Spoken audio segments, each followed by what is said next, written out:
Welcome to another version of the Business Renovator.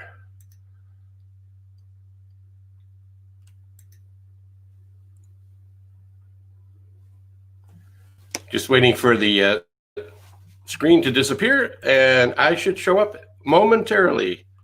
Technology is wonderful when it works, and it gives you heart palpitations when it doesn't work. So good day, good morning, good evening, wherever you are. Thank you for being here. Look forward to sharing a little bit of a deeper dive into something that's been magically terrific in my life in a variety of different ways, and that's the reticular activating system.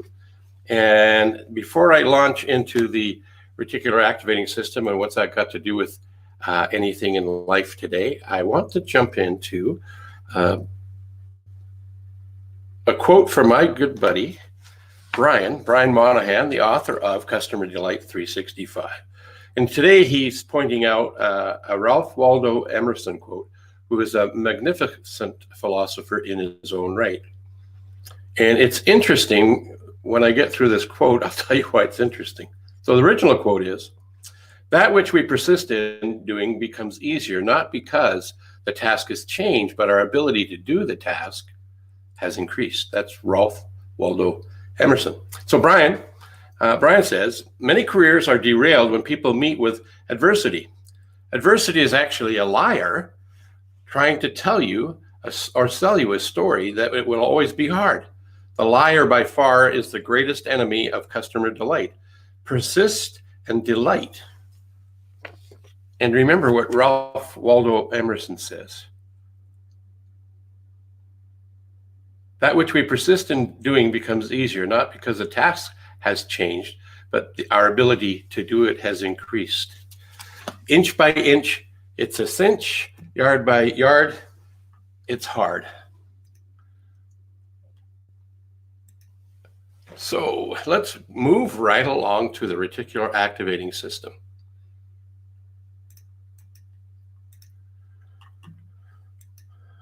How many of you have seen the young lady, old lady?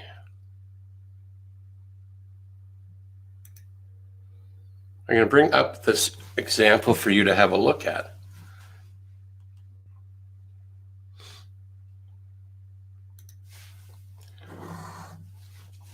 As you look at this screen, I'll make it as big as I possibly can. What do you see? Do you see a young lady or do you see an older lady?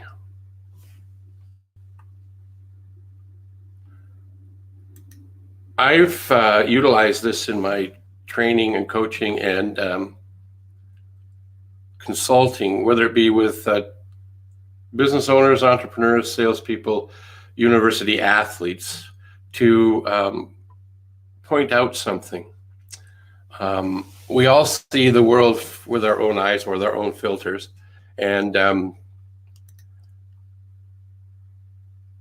some see different things here. Good morning, Joe. Good morning, Tim. I'm going to add Tim in here because he's commented on it. So Tim sees the young lady. Thank you, Tim. Tim, I'm going to ask you, do you see the old lady? Joe says he sees the young lady. That's cool.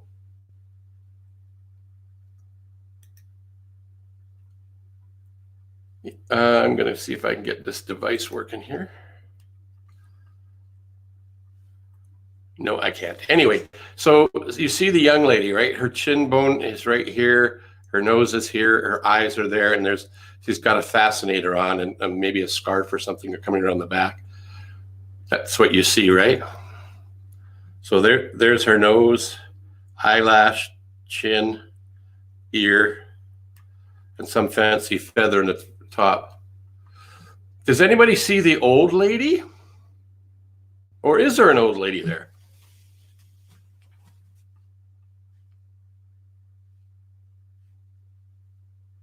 Okay, I'm gonna give you another 5 to 10 seconds to see what you see.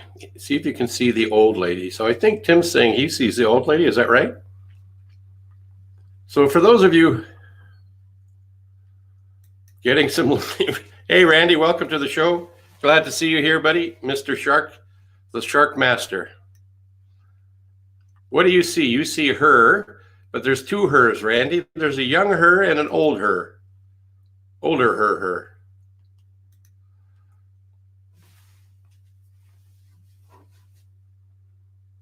So the old lady, because she actually is there too, and this is the reticular activating system filtering things in and out. So Tim's saying yes, he sees the old lady is what I'm suggesting. Randy sees the old lady.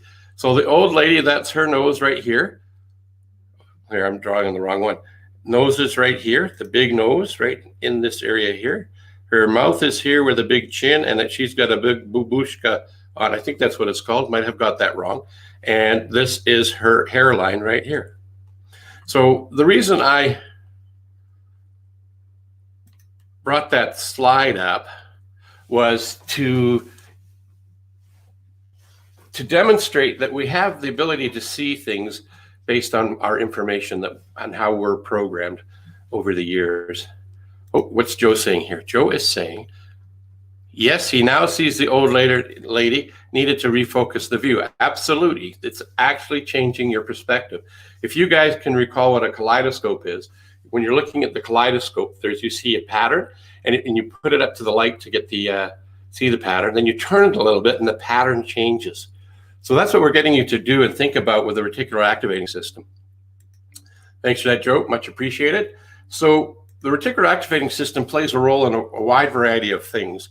For example, in our earlier this week, I talked about getting an old car, new car, and what happened in that situation. I just want to get this slide up here so you guys can see this.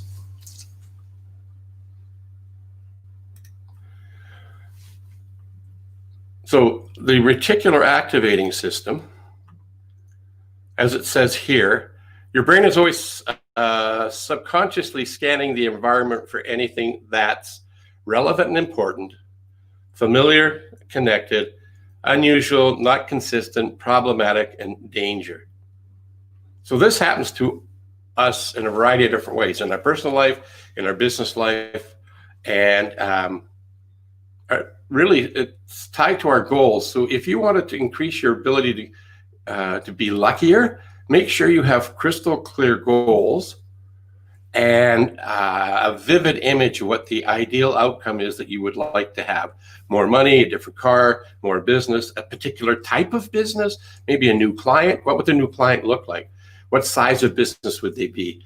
What is their demographics? What are their psychographics? If you can get that laser focus on your ideal targeted audience, then your reticular activating system will give you clues and tips and heighten your awareness as to things that are relevant and important to help you get to that goal.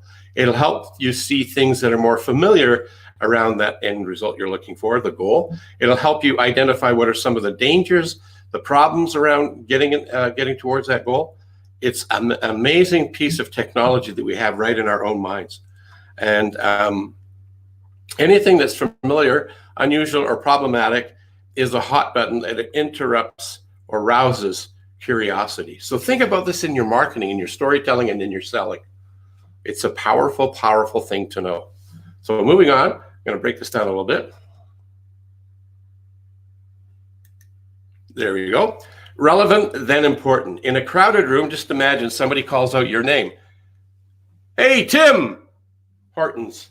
Coffee is the greatest coffee out there. Well, you'd hear your name if it was Tim. It would resonate with you until you heard they were talking about Tim Hortons coffee. Then you wouldn't care about it.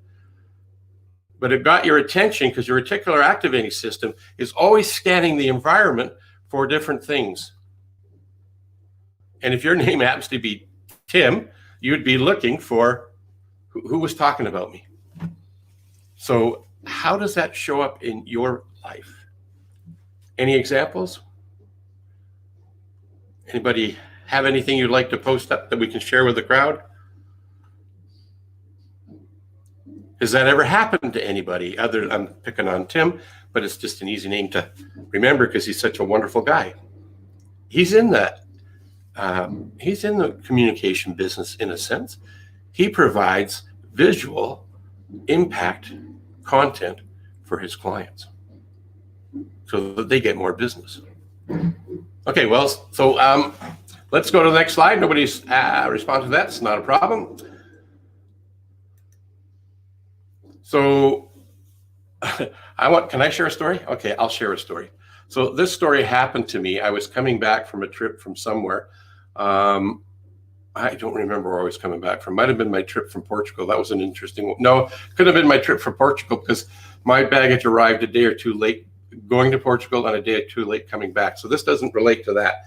It was some other trip. So I must have been tired. And I had, in my head, been telling myself I'll probably have the same problem I had in Portugal and the bag won't show up. And I was standing at the luggage carousel. I know, here I go. I'm not as brilliant as you guys think I am. At least I hope you think I was. But after today, you might not think I was. I'm standing at the carousel. The luggage is going around. It's going around. Everybody's gone except for me. And there's one bag, on the carousel. It doesn't look anything like what I thought my bag looked like. So I went to Lost and Found Luggage, and before they went out and put an alert out for my luggage, he says, "Well, let's just go check one more time on the carousel." And they had a look, and they saw there's one bag, and then they pulled it off, and I was totally embarrassed. It was my bag. Man. That was a time that the reticular activating system had turned off its alertness for my bag. It wasn't very helpful in a positive way, but because of my pre-programming and my expectations, it served me well in terms of not helping me find it. So they had a laugh. I made their evening, I think. They had a little bit of humor. And Joe is saying, "Joe is so common, I hear my name called out a lot." Oh, I bet you do. So my name's Phil. And when I was in school, and it still happens today, when people say fill in the form or fill out the form, I panic because I hear the fill and then I go, oh, it's fill out a form. Then I calm down. It's just crazy. Reticular activating system at its finest. What about when your favorite song comes on the radio? What do? Do you sing along with it? Does it remind you of things? Does it move you towards where you want to get to? Does it do anything at all? Any feedback on that, guys?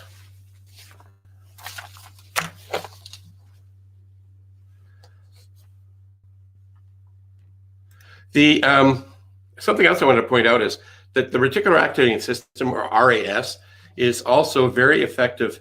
It's like having an executive assistant or a virtual assistant that helps you screen out your junk mail, so to speak. It shuts out distractions, clutter, and any non-essential information. And by doing this, it opens up new vistas for other information to come in. So one of my favorite mantras that I use in my life, and I hope my clients come up with one similar to it, if not exactly like it. And I know, Joe, you and I work together quite a bit, and you probably remember me saying this. And I'll ask you, or myself, how can I creatively and innovatively solve the problem? And solve the problem isn't what I say, but I look at the end result I want to do. So how can I creatively and innovatively sign up 100 people to my digital e-newsletter program? Or how can I creatively and innovatively tap into the reticular activating system of the vice president of a company that I'm interested in working in? Or how can I tap into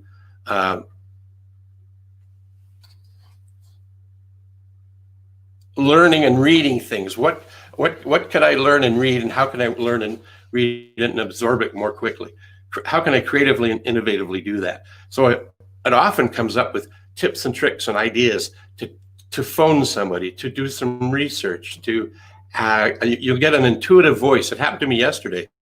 I had a feeling going through my soul, and I made a point of phoning the person. They weren't available, but one of the things is if you get an intuitive idea, an inspired idea, you need to take action right away. I don't know if it's ever happened to you before, like it's happened to me. I had an opportunity many years ago when I was looking to get in the housing industry, and I was just learning about the reticular activating system at that time. Didn't know it as well as I do today. And I had set a goal, and I was looking to get into a sales role with an organization. And one of the things I did was ended up playing hockey. That was part of the strategy. In the dressing room one time, sales manager said, hey, are you interested in getting into sales? And had a conversation about that. He says, well, when you're ready, let me know. So I wasn't sure enough in myself for quite a while, a couple of 3 weeks, till I reached out to him. And when I reached out to him, I was a day and a half too late. If I've acted on the hunch I had earlier, instead of talking myself out of it, maybe the opportunity to work with him would have happened sooner. So what I'm saying to you is, when you get an intuitive idea, an inspired idea, act on it. Take the bait that it's providing you so that you can move forward towards your ideal goal. So that's tapping into your reticular activating system. There's pages and pages and pages of information and data that I have on this. It's such a powerful tool to help us move towards what we want, to make it less stressful, easier to find, and easier to live to your full potential. So stop under-living. So if this is of interest to you, share this with your friends and your network on Facebook, on YouTube, or Twitter, anywhere you want. Happy to have other people listen into this. If you wanted to message me, you could send me email at phil@coachphil.ca, and my website is coachphil.ca. If this resonates with you, fantastic. Also, if you're interested, I have a free gift, no strings attached. It's a small digital book with lots of power in it. It's all about visioning. So once you have a vision and set your sights, you can turn on your reticular activating system to help you get there. So if you're interested in that, send me an email to phil@coachphil, and in the subject line, all you have to do is put vision, and I will send you a copy of the digital book. I will be talking more about the reticular activating system this week. It's such a powerful thing. I want to make sure that you have the opportunity to see the power in it for yourself. Till we see you again, thanks for being here. Much success to you the rest of this week, the rest of this month, and let's hit it hard. Have some fun this last quarter. Coach Phil signing up.